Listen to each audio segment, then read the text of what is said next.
Os Mensageiros no Ar. Mensagens que confortam, mensagens que inspiram uma nova trajetória. Apresentação: Grupo Os Mensageiros.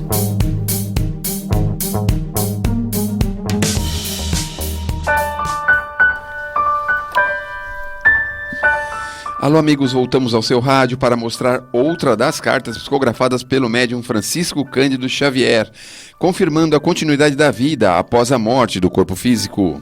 A história de hoje começa em 19 de novembro de 1983. Naquele dia, vitimado pelos ferimentos consequentes de um acidente com sua moto, desencarnava o jovem Paulo Rogério Saragossa, então com 19 anos de idade. Semanas antes do acidente que vitimou o jovem motoqueiro, sua mãe e sua irmã Luzia receberam, sem nenhum motivo aparente, avisos de uma perda iminente de ente querido através de intuições. Numa delas, Luzia chegou a ter crise de choro após clara intuição em sonhos, sendo que o tema central da maioria deles era acidente de moto, envolvendo sempre Paulo Rogério. O próprio Paulo Rogério, pouco antes de sua desencarnação, vivenciou vários sonhos e ideias que lhe deram a plena convicção de viver seus últimos dias na Terra. Essa notável premonição, que confirma uma desencarnação precoce programada pelo mais alto, obedecendo a ditames da justiça divina, transpareceu em diálogos de Paulo Rogério com vários amigos e com sua irmã Luzia. 3 meses após um acidente fatal, Paulo Rogério, na noite de 17 de fevereiro de 1984, encontrou-se com seus familiares no Grupo Espírita da Prece, em Uberaba, Minas Gerais, através da mediunidade de Chico Xavier. Na longa carta aos familiares, não apenas conforta os pais e a irmã, como dá conselhos do antes, durante e depois do acidente. A história de uma mensagem.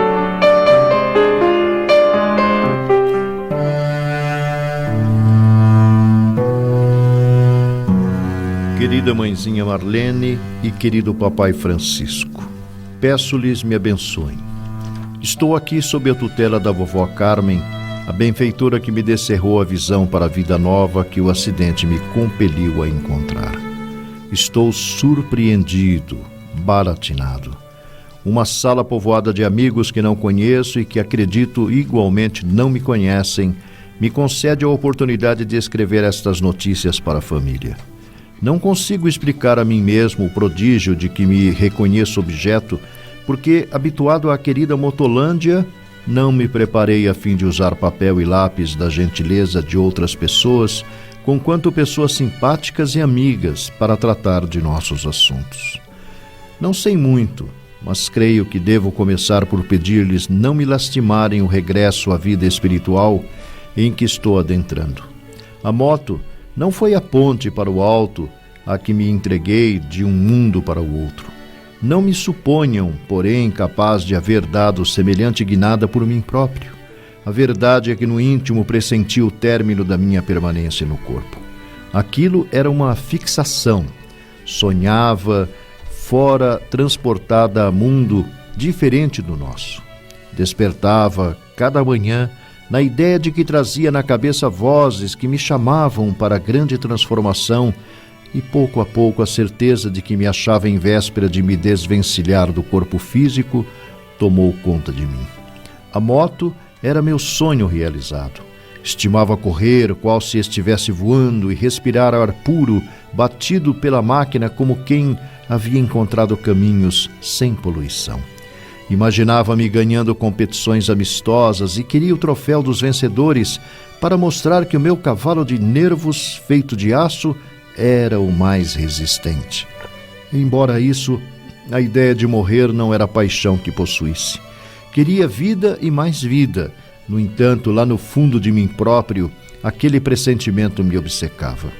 Nos momentos que me antecederam à queda, conversei longamente com a Marta, e falava-lhe de meus estados contraditórios, e a estimada amiguinha tentava me buscar para a realidade. Que fazer, porém, se a presciência do meu fracasso de motoqueiro estava incrustada dentro de mim? Preparei-me para mais um ensaio competitivo com os amigos. No entanto, mal sabia que, permanecendo no caminho direito, enquanto os meus companheiros tomavam outra pista, fui talvez por isso alcançado de leve por um toque de caminhão enorme que passava por nós, acostando-se ligeiramente em mim. Bastou esse leve tocar de máquinas e me vi arremessado à distância. Arremessado e caído numa fase de angústia que passou em momentos. Um torpor me invadiu o cérebro, impedindo-me raciocinar, e o resto não me ficou na memória. Posso, no entanto, garantir aos pais queridos que o Antônio, amigo, não teve qualquer participação no acontecimento. Não estávamos assim tão juntos no momento da nossa arrancada como o serviço de fofocagem quis espalhar. Antônio foi sempre a alegria e o encorajamento de nossa turma e seria incapaz de me deslocar fora do tempo. O problema é que deveria enfrentar a libertação de meu corpo jovem que tanto desejaria ter conservado e havia suado para minha última hora.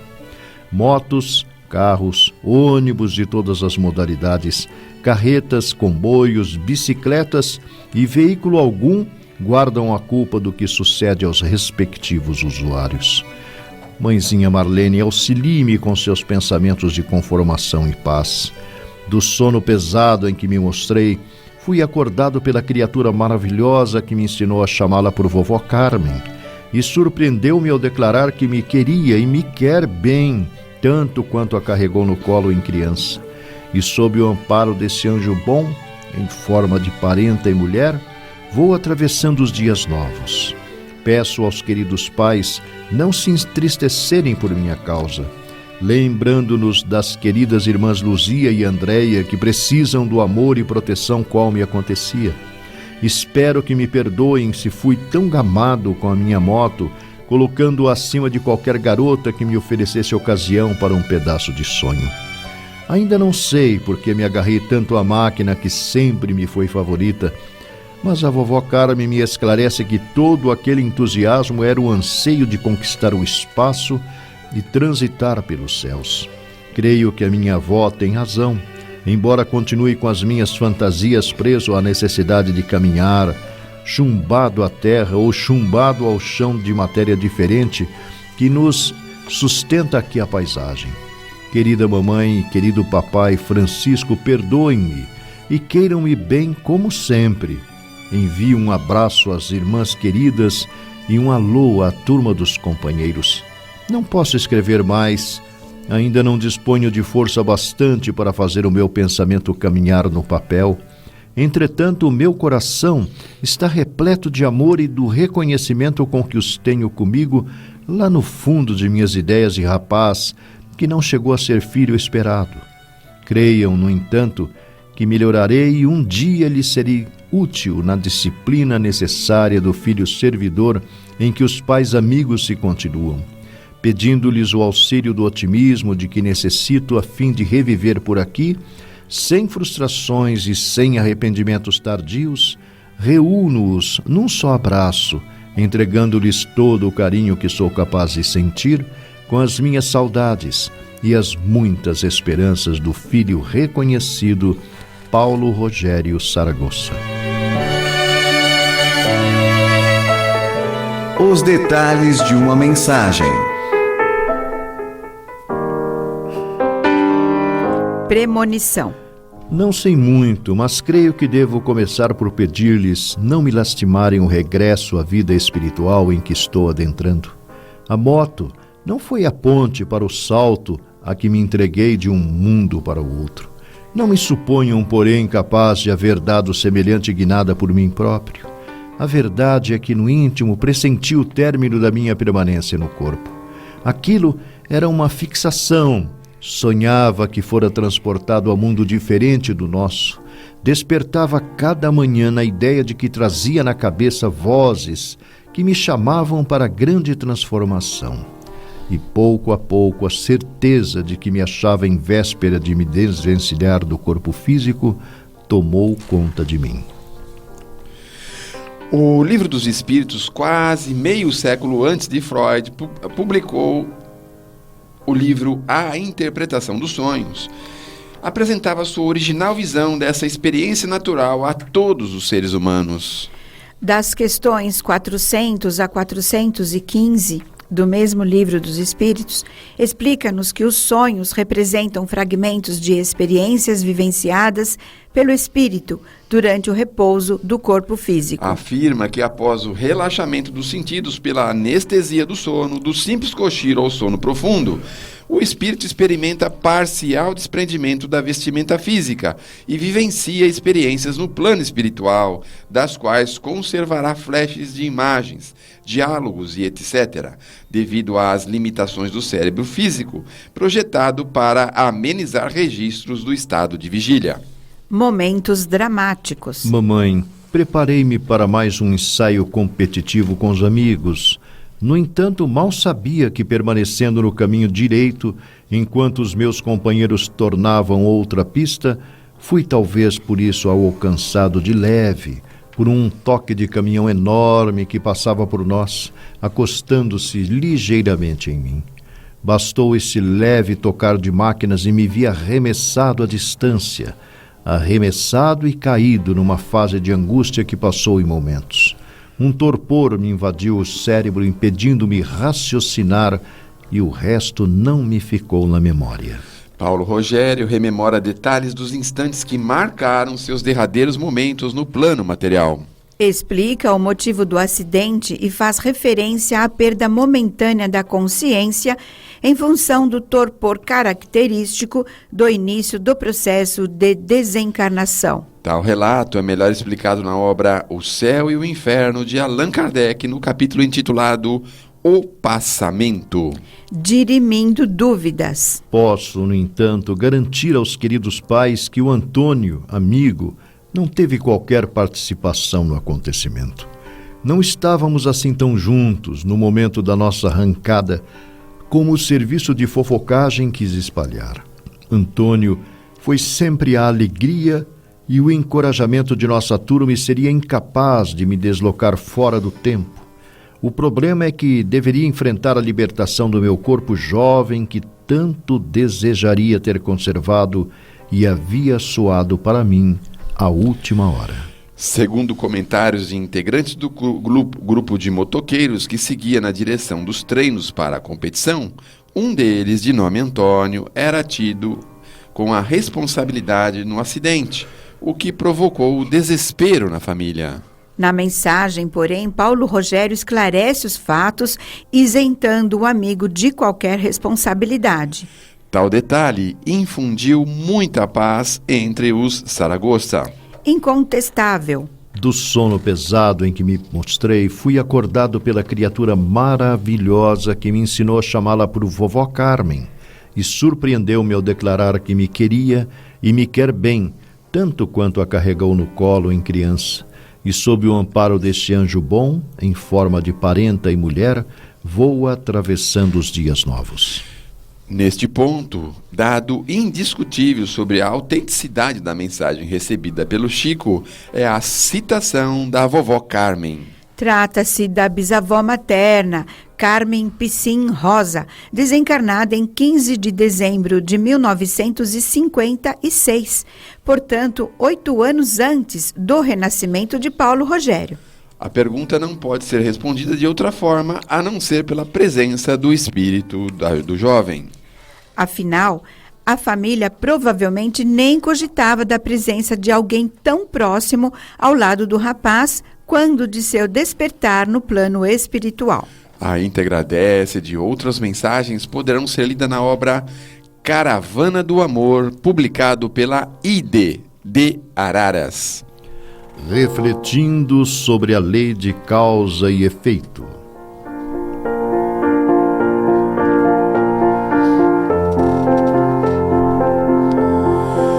Efeito causado pelo egoísmo que domina as criaturas humanas, a ambição será focalizada no programa de hoje.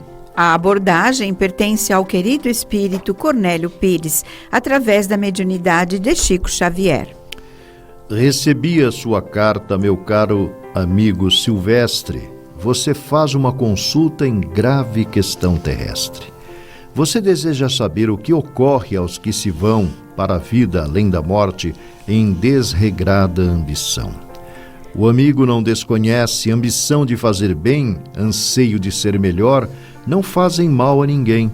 Mas a febre do egoísmo de quem precisa e quer mais, mais e mais, sem precisão ou proveito, arrasa as forças mentais. Nesses casos, a pessoa larga o corpo, exige e erra, de ilusão para ilusão, perambulando na terra. Você recorda o Nhonheca, que arruinou muita viúva? Desencarnado é um mendigo, mas pensa que é manda-chuva. Depois de morto, o João Panca, que só queria dinheiro, é vigia de um tesouro que enterrou no galinheiro. Nicão despojava os órfãos, fosse a cara quem fosse, morreu, mas anda chumbado ao sítio do Rio Doce. Depois de deixar o corpo, a sovina Dona Bela é vista à porta dos bancos e diz que os bancos são dela. Finou-se a falar em ouro o nosso nhonhô da mata, ele agora cata pedras achando que ajunta prata. Passeando bens dos cegos, desencarnou Mário Lande, pelo remorso é um fantasma assombrando a roça grande. Tomou muita terra alheia, Nhochico do Lavajão, desencarnado ele clama em 7 palmos de chão. Morreu louco de avareza o esperto Quinquim de Souza, tendo acordado na tumba, quer vender a própria lousa. Guarda a certeza, meu caro, na trilha da criatura, ambição mais ambição, a soma é sempre loucura. Louva a paz do necessário que o trabalho nos consente, tudo aquilo que é demais é desarranjo na mente. Você, mais cedo ou mais tarde, tal qual comigo se deu, ressurgirá no outro mundo, sozinho como nasceu.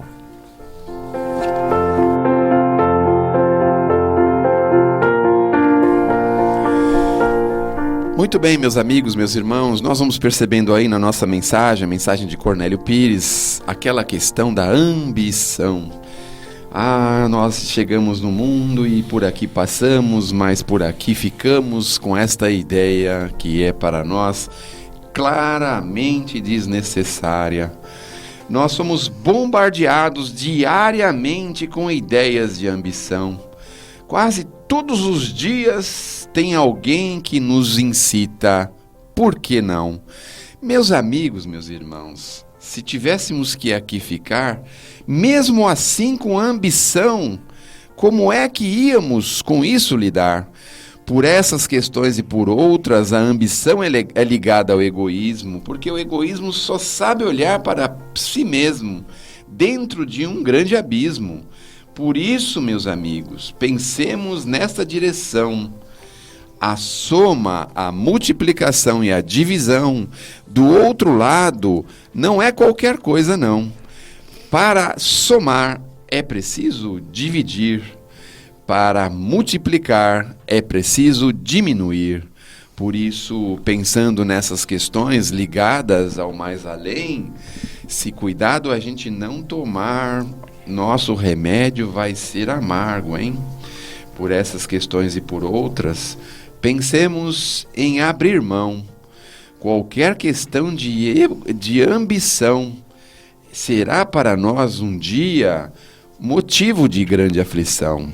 Por esse e por outro motivo, não nos esqueçamos de nós, não nos esqueçamos dos outros, não nos esqueçamos do coletivo, porque ambição em qualquer parte do universo é contrário ao paraíso. Palavras finais.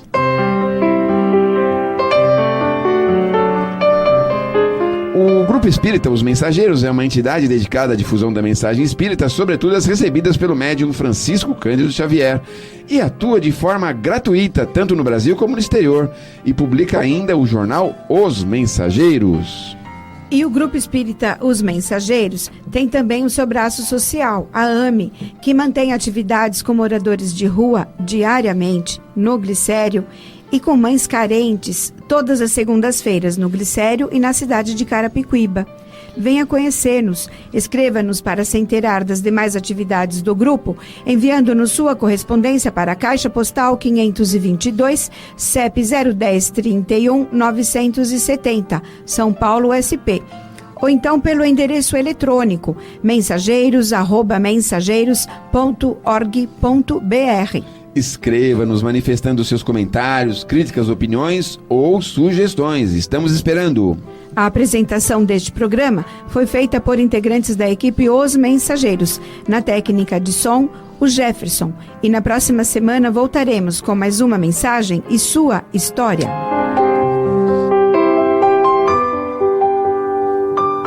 Você ouviu Os Mensageiros no Ar. Apresentação: Grupo Os Mensageiros.